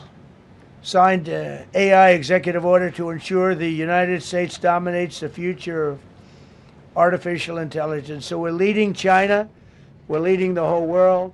We're producing more electricity than we ever have because I'm allowing every one of those plants to build their own electric facility. We're giving them very, very fast approvals, unlike Los Angeles with the fire. So the federal government, I want to give a lot of credit to Lee Zeldin. The hardest approval for the 20,000 houses or more that burned down in Los Angeles because they didn't have the water. They didn't allow the water to come down from the Pacific Northwest. They routed the water into the Pacific Ocean. So we had no water there. No, he had. I would say open up the water. Open it up to the governor, to the mayor. They didn't want to do it. They wanted to protect a tiny little fish that's, you know, I said, how can you have a fish when you don't have any water? It was just an excuse, I guess. But it's amazing. We took 20,000 houses, and Lee Zeldin, the toughest permit is from the federal government. Within 2 weeks, every single permit was given to the people to build their houses. Then you have the incompetent mayor of Los Angeles. He's neutral, who decided to go to Africa during the fire. So you have this incompetent mayor, and I had it out with her the night when I got, right after the fire, I went there. She said, we're working on it so that we can have everybody starting to build within 2 or 3 years. Remember that? I said, you mean 2 or 3 days? No, I mean 2 or 3 years. And the place went crazy. Well, they still haven't gotten their permits. But every federal permit, every single one has been given a year ago. And Lee Zeldin has done a great job. And he's done a great job in the approval of all these big plants and factories and all of the electricity that they're creating for themselves. I said to Zuckerberg, I said to all of them, I said to Jeff Bezos, I said to everybody. Mark Zuckerberg couldn't believe it. He said, you know, where are we going to get all the electricity? Because you need double the electricity that the country currently makes just to fire up those big plants. I said, well, nobody can do that. So what we're going to do is let you make your own electricity. Nobody believed it. And I said, we're going to get you fast permits. So we get them within 2 weeks. And they're coming up with some of the most incredible electric plants you've ever seen. So each one of those massive buildings, AI or otherwise, is building their own electricity. They're building their own plant. And it's incredible. Many of them are under construction already. They're going to have, we're leading AI, and we're leading China by a lot. Established a MAHA presidential commission, banned many artificial food dyes, as you know, issued new vaccine recommendations, and created new real food pyramid. And Bobby and Dr. Oz have been incredible. Provided $12 billion in aid for American farmers. Just gave them $12 billion in aid because they got screwed by other nations. And the number of drug dealers have fallen every single month since I took office. Drug dealers are way down in the United States. And that's a small version of what's sitting right there. That's just a small version. We took a country that was dead, and it's the hottest country in the world right now. And that's after 1 year. So let's go. That's a lot of people. All right, please. Yeah, go ahead. Thank you so much, Mr. President. I have 2 questions for you. One, do you want your Board of Peace to replace the UN? Well, it might. I mean, but it has never lived up to its potential. The UN should have settled every one of the wars that I settled.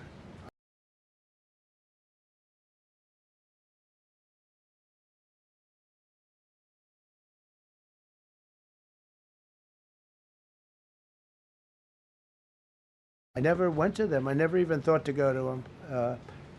They should be able to settle those because the potential is so great. And another one, Mr. President, you invited Lula from Brazil to be part of the Board of Peace. I did. What role do you expect him to play, especially a big role. I like Venezuela? Him. Yeah, and another one, because the Are you from Brazil? Yes.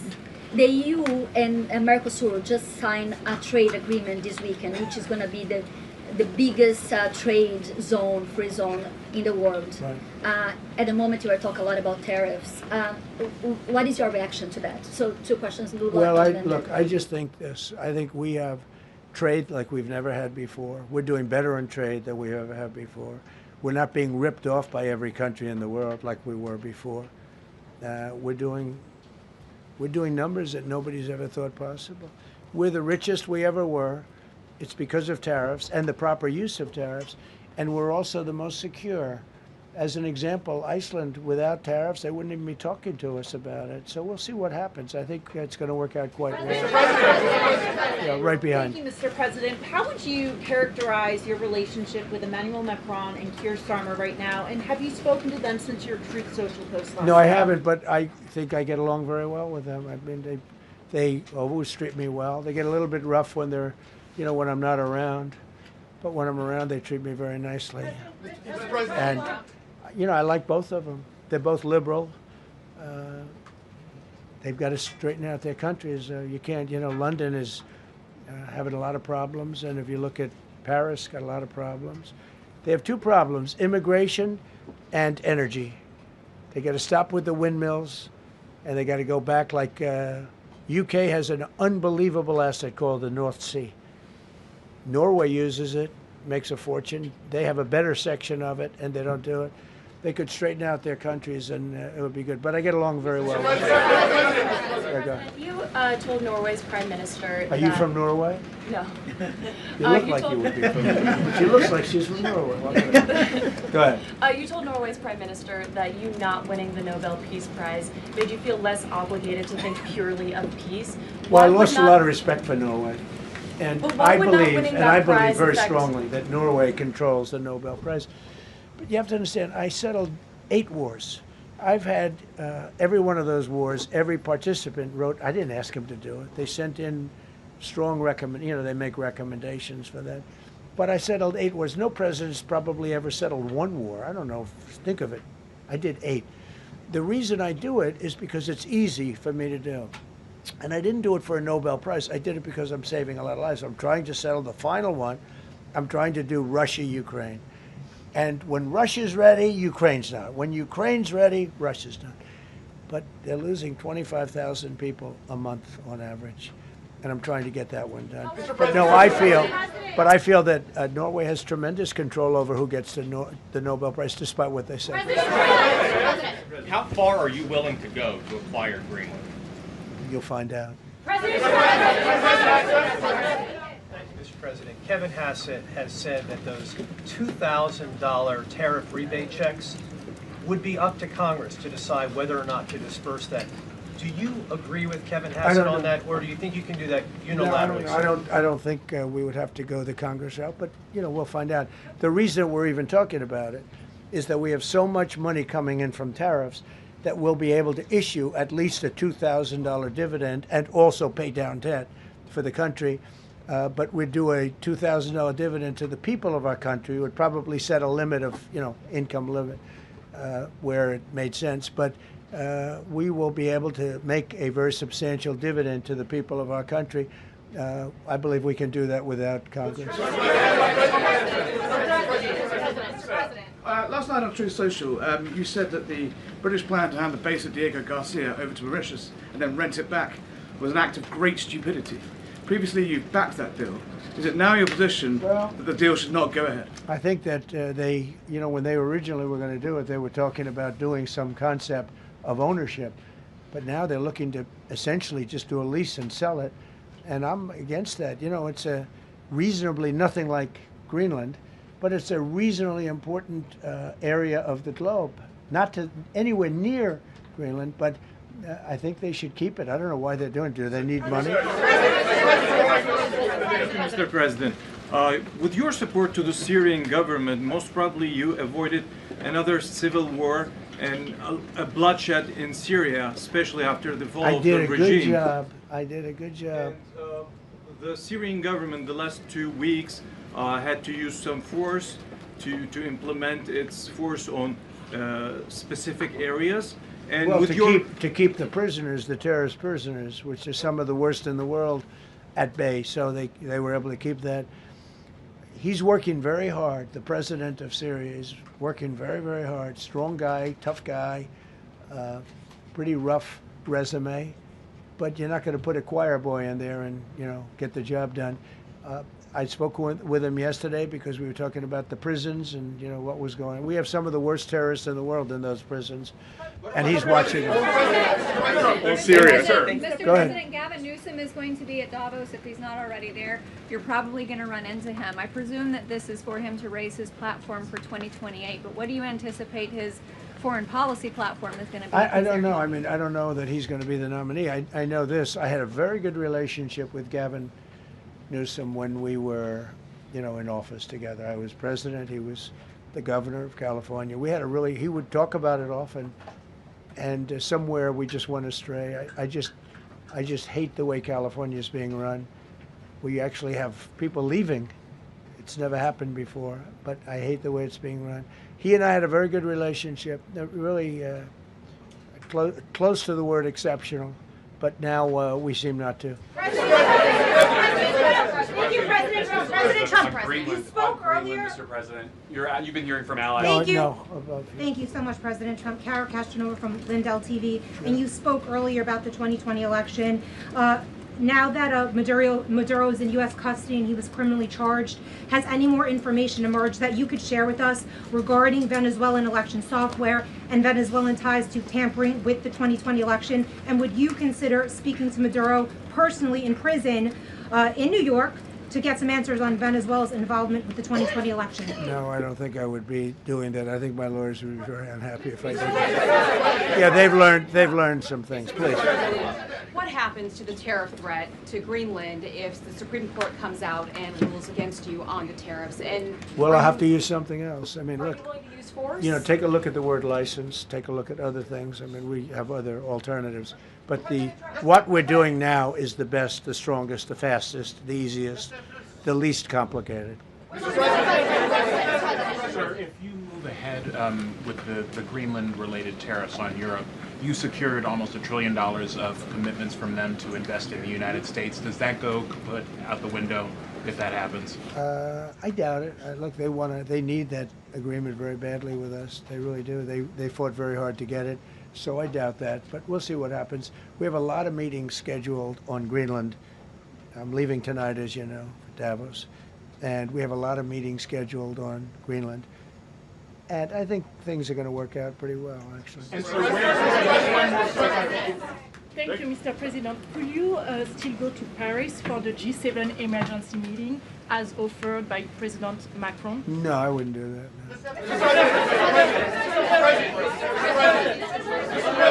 No. Because, you know, Emmanuel's not going to be there very long. And, you know, there's no longevity there. He's a friend of mine. He's a nice guy. I like Macron. But he's not going to be there very much longer, as you know. And I think, you know, I have meetings with the people that are directly involved, not some of the people you're talking about. Thank you so much. Thank you so much, Mr. President. Happy You know, I've New Year. never seen this room like this. Is this a celebration of the first year? Yes. Have you ever seen it? I've never seen this many. I hope we have a very good. I hope we have a very good structural floor. You know, this used to be a swimming pool. You're sitting over a swimming pool. I could see that happening. But we need a good structure here, don't we? Huh? Yeah. Thank you so much, Mr. President. Happy 1 year anniversary. Thank you. And my question is on Syria. The Kurds, as the most loyal U.S. partners, facing attacks by some Syrian elements within the Syrian government. Will you do to ensure the Kurdish rights protected and their effective forces against terrorism in Rojava, Syria continue, as the Kurdish see you as a president does not abandon his allies? Well, I like the Kurds, but just so you understand, the Kurds were paid tremendous amounts of money, were given oil and other things, so they were doing it for themselves, more so than they were doing it for us. But we got along with the Kurds, and we are trying to protect the Kurds. That's correct. Ahead of your speech in Davos, can you give us a preview of what we can expect as far as, you know, laying out the plans for Americans to be able to buy homes? I think more than anything else, what I'm going to be speaking about is the tremendous success that we've had in 1 year. I didn't think we could do it this fast. Think of it, it's just now 12 months, and you know, I say it often, we have the most successful country in the world. We have the hottest country anywhere in the world by far. And this country would have been absolutely stone cold dead. And I'm going to be talking about it. I'm going to be, because, you know, a lot of them could use some of the advice as to what we did. They need energy. You take a look at their energy policy, they're going to destroy themselves with what they're doing with the windmills and all the nonsense.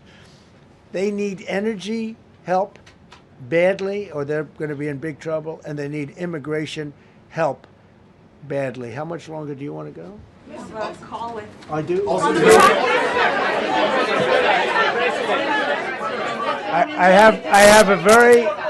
I have a very important call with President Erdogan, who I like a lot.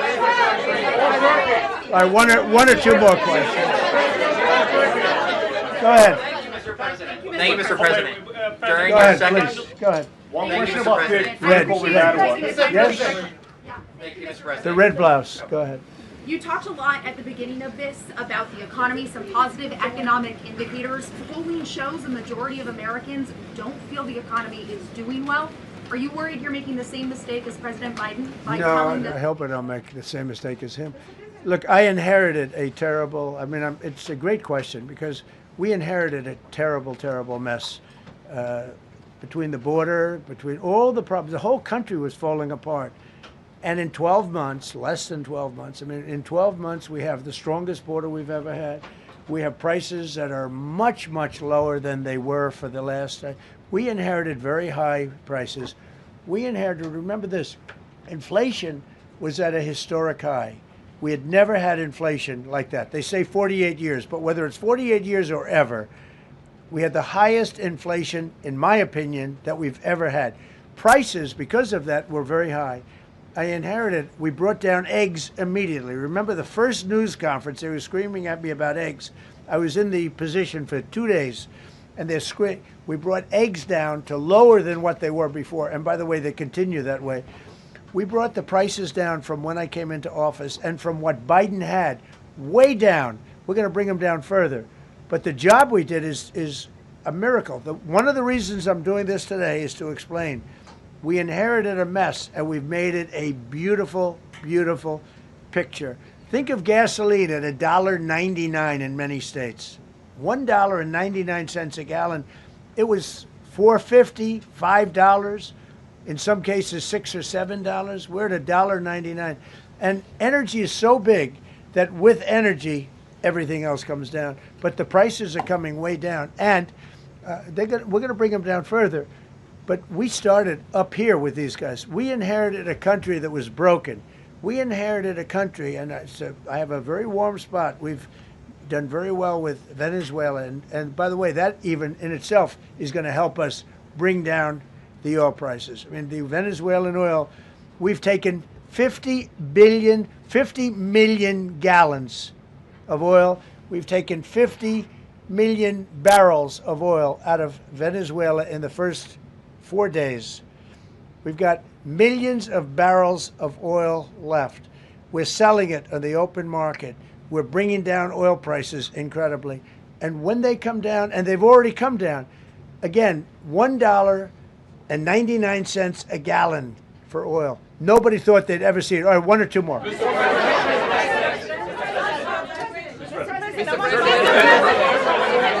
ahead, go, yes. President, Yes. I want to ask you about Iran. Is the military option still on the table? And can you assure us that the killing in Iran has stopped? And when regard to the Peace Council, which members have to pay $1 billion? So with Iran, are you from Iran? No, I cover the White House. Where are you from? I'm Palestinian American. So with Iran, they were going to hang 837 people. And I let them be known that, and we let them know that if that happens, that will be a very bad day for them. And they decided not to do it. They didn't hang the people. I can't tell you what's going to happen in the future, but supposedly they've taken that off the table. But they were going to, last week, they were going to hang on Thursday or Wednesday. They were going to hang, I think, 837 people. And they didn't hang anybody. So we're just going to have to see what happens with Iran. Is the military option off the table?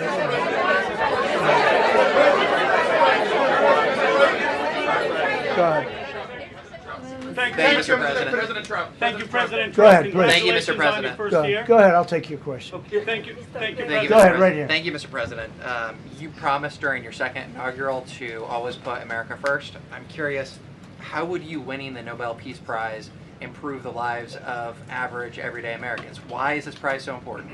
It wouldn't improve the lives of any. What improved the lives of people are people that are living. I saved probably tens of millions of lives in the wars. If you add up the numbers, just if you look at any one of those wars, you're talking about millions of people. You multiply it times 8. But when you look at India and Pakistan, that could have been 10, 15, 20 million people. Could have been more than that. So I saved millions of people. So that to me is the big thing. What? You suggested a moment ago that perhaps the reason why a positive story about the economy isn't getting through is because of bad communications people. But are average Americans wrong to still feel high prices? And how much longer does the White House hope that they? So I think a lot of people are listening to the fake news a little bit, And I'm not blaming anybody. I think I blame ourselves. I think we've done a much better job than we're able to promote. We're not promoting. We're doing a great job, and we're sort of letting the promotion take care of itself. One of the reasons I'm doing this news conference, I think it's important. We have taken a mess and made it really good. It's going to get even better. But if you look at prices from a year or a year and a half ago, you look at the Biden prices, they were way up through the sky. And, you know, they use the word affordability. They just say affordability and they don't talk about it. They created the affordability problem, and we are solving it. We have solved a lot of it.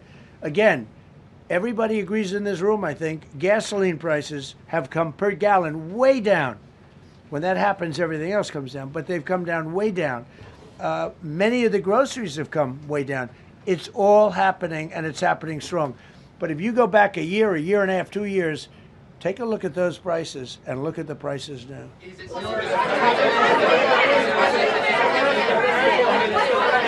Mr. President, on Venezuela, you made a condition. Where are you from? I'm from Spain. Nice place. Thank you. You made a condition that the political prisoners should be freed. It seems that they are not being as fast as they promised in the beginning. Would that be an issue for the current government? They've agreed that they're going to let, I guess, most of them out. Or depends on what they did, but they have released a lot of. Released a lot of political prisoners in Venezuela. Mr. President, earlier on last year, you had mentioned, you had indicated that you wanted to take back the Panama Canal. I know we've heard a lot about Greenland. Is that still on the table? I don't want to tell you that. Sort of. I must say, sort of. That's sort of. Okay, one more. Yes, blonde, blue. Yes, go ahead, ma'am. Go ahead with the blue, holding the computer. If a consequence of your determination to take control of Greenland is the ultimate breakup of the NATO alliance, is that a price you're willing to pay? You mean the breakup of it's very interesting. NATO alliance. So I think something's going to happen that's going to be very good for everybody. Nobody's done more for NATO than I have, as I said before, in every way. Getting them to go up to 5% of GDP was something that nobody thought was possible, and pay. At 2%, they weren't paying. At 5%, they are paying. And they're buying a lot of things from us, and they're giving them, I guess, to Ukraine. That's up to them, but they're giving them to whoever they're giving them to, but they're buying a lot. I think that we will work something out where NATO is going to be very happy and where we're going to be very happy. But we need it for security purposes. We need it for national security and even world security. It's very important. How about it? Thank you very much. First of all, last year you told me that you believe that the reason you won the election is because God put you in this place so that you could save the world. Looking back 1 year, do you feel like God is proud of the effort that you've put in? I do, actually. I think God is very proud of the job I've done. And that includes for religion. You know, we're protecting a lot of people that are being killed. Christians, and Jewish people, and lots of people are being protected by me that wouldn't be protected by another type of president. No, I think a lot of people are very proud of the job we've done. We've had an amazing year. This has been one of the greatest years. Even some people that wouldn't necessarily love me instinctively, they're saying this was an incredible year. We've had an incredible year economically.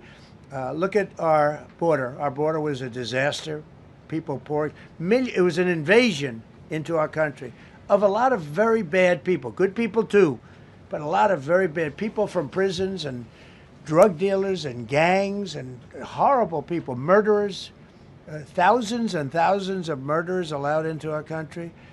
And we now have the strongest border of any country. There's probably not a country, I guess North Korea has a pretty strong border, by the way, but there's not a country in the world that has a border like we do. And we took it from the worst border. We had the worst border in the world. Now we have one of the strongest borders in the world. One more question. Mr. President, you said you're confident something's going to get worked out in Greenland, but Greenlanders have made it clear they don't want to be part of the U.S. Well, what gives the U.S. the right to take away that spoken. self-determination? When I speak to them, I'm sure they'll be thrilled. Mr. President, are you committed to keeping the U.S. in NATO? I've had such a good relationship, I've made it so much better, so much stronger. It's so good now. NATO is so much stronger now. I don't agree with a lot of the things they've done, but that was done before I got there. I think NATO's been good. Sometimes it's overrated, sometimes it's not. But we have a strong NATO. When I came here, we had a weak NATO. We had a NATO at 2%, and they weren't paying. You had a nothing NATO. NATO's, whether you like it or not, it's only as good as we are. If NATO doesn't have us, NATO is not very strong. Yes,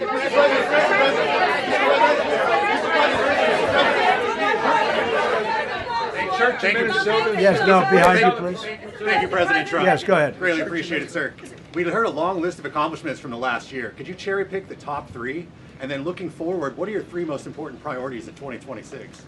So I think the building of a really powerful military has been a great achievement, and that would include the Venezuela thing, that would include the attack on Iran and the wiping out of the nuclear threat. I think that's been really amazing what we've done militarily. I think what we've done in business has been incredible. We have $18 trillion coming in. Plants are being built all over. Thousands of plants are being built all over the country. 18 trillion is a record. No country has ever come anywhere even close to that. I think that's a record.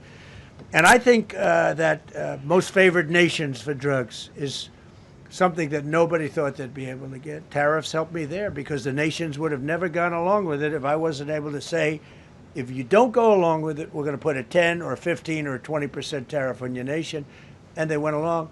And our drug prices are going to come down at numbers never even seen before, never even thought possible before. So those would be 3 things. Thank you. Thank you all very much.